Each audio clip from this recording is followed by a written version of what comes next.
Ada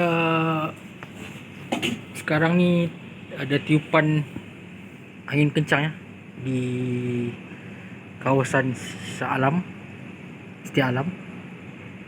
Tadi saya pergi makan kedai mamak. Memang angin bertiup dengan kencang ya.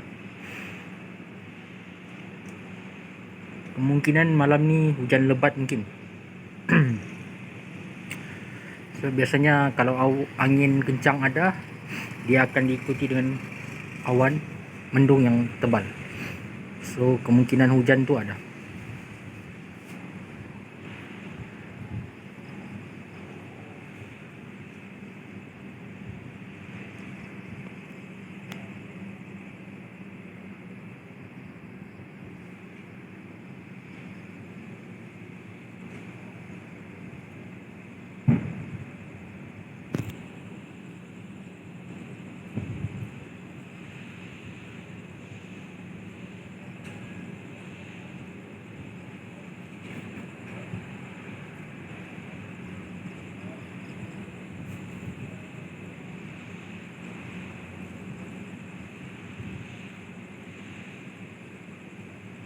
Ada nampak juga cahaya kilat dari kejauhan.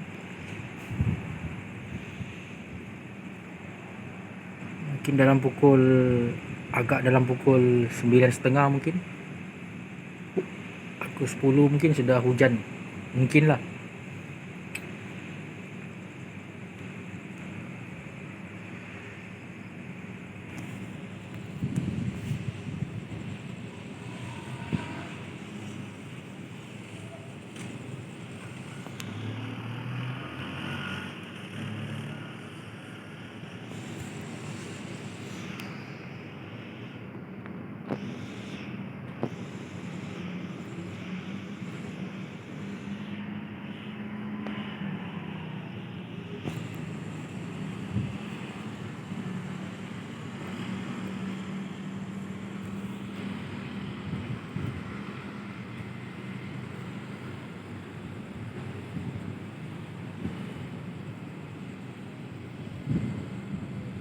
Kita bermain-main sekejap dengan kamera handphone.